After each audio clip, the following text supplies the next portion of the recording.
Hello, হ্যাঁ ভাইয়া।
ভাই কত হইছে?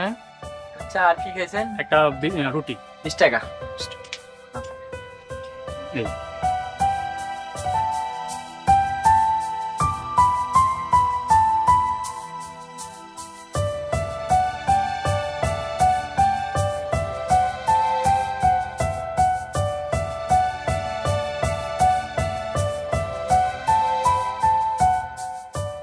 কি ব্যাপার, এই নকল টাকাটা আবার দিয়ে গেল কেন?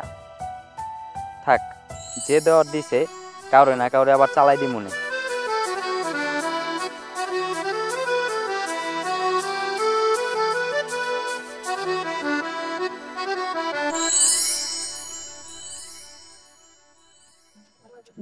ভাই বেনসন দেন তো এক প্যাকেট।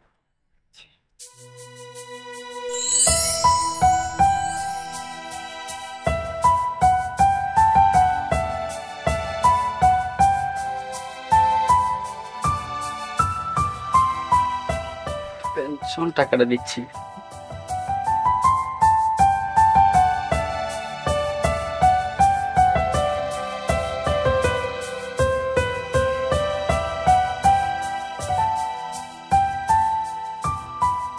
যাক, মক্কেল একটা পাইছি। 100 টাকার জাল নোটটা চালাই দিলাম, বুঝতে পারে নাই, নিয়ে চলে গেছে। আরে ভাই, এগুলো কি করতেছেন আপনি? আপনার কি টাকা বেশি হয়ে গেছে এর জন্য টাকা ছিঁড়তেছেন? আসলে টাকাটা জাল, তাই ছিঁড়ে ফেললাম। তো চালাকি করে আপনি চালিয়ে দিলেই তো পারতেন। দেখুন, সবাইকে চালাক হতে হয় না। সমাজে কিছু কিছু মানুষ আমার মতো বোকাও হতে হয়, এতে করে অনেক গরিব মানুষের উপকার হবে।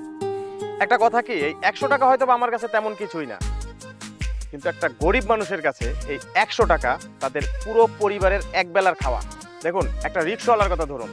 আমার জানা মতে একটা রিক্সাওয়ালার তার রিক্সা জমা প্রায় 200 টাকা দিতে হয়। এখন এই জাল টাকাটা যদি রিক্সাওয়ালার হাতে যায়, আপনি একবার চিন্তা করুন তার অবস্থাটা কি হবে। হয়তোবা সেদিন তার পরিবার নিয়ে খাওয়াটাই হবে না। তাই আমার একটু লস হলেও এই টাকাটা আমি ছিঁড়ে ফেললাম। জি ভাই, আপনি একদম ঠিক কথাই বলেছেন। এভাবেই আমরা একের পর এক অন্যায় করে যাই, আর এই অন্যায়গুলোকে না আমরা একদম তুচ্ছ আকারে দেখি। আর এই একের পর এক এইভাবেই অন্যায়গুলো আরো বড় হয়, প্রসারিত হয়ে ওঠে আমাদের সমাজে। আজকে ভাই আপনি আমার চোখ খুলে দিয়েছেন। আর সমাজে প্রত্যেকটা ব্যক্তি যদি আপনার মতো সৎ হতো না, তাহলে আজকে সমাজটা আরো উন্নতি হতো, আরো পরিবর্তন হয়ে যেত। যাই ভাই, ভালো থাকবেন, আজকে আসি তাহলে।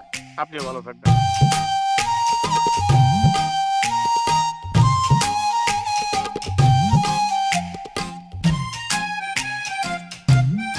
আজকে আমরা যে গল্পটি দেখলাম সেটি একটি সত্য ঘটনার উপর নির্মিত। গল্পে যে ভদ্রলোকটি 100 টাকার নোটটি ছিঁড়ে ফেললো, সে আসলে একটা খারাপের শেষ করে দিল। একবার ভাবুন তো, এই টাকাটি যদি আমাদের কাছে আসতো তাহলে আমরা কি করতাম? আমরা ঠিক সেই কাজটা করতাম যেটা আমরা ভিডিওতে দেখেছি। একজন আরেকজনকে দিতাম, তারপর আরেকজন আরেকজনকে। এভাবে একজন আরেকজনকে বোকা বানাতাম এবং আরেকজন আরেকজনকে এভাবে বোকা বানিয়ে যেতাম। চলতে থাকতো এই ঠকানোটা। সুতরাং আমরা ভিডিওতে যেই ভদ্রলোককে দেখেছি টাকাটা ছিঁড়ে ফেলেছে, ঠিক তার মতো করেই যদি আমরা করি তাহলে কি হতো, একটা খারাপের শেষ সেখানেই হয়ে যেত এবং এইভাবে এই যে প্রতারণার যে ধাপটা এটা শেষ হয়ে যেত এবং আমরা আমাদের সমাজকে একটা সুন্দর নৈতিক অবস্থান দিতে পারতাম। সবাইকে অনেক অনেক ধন্যবাদ।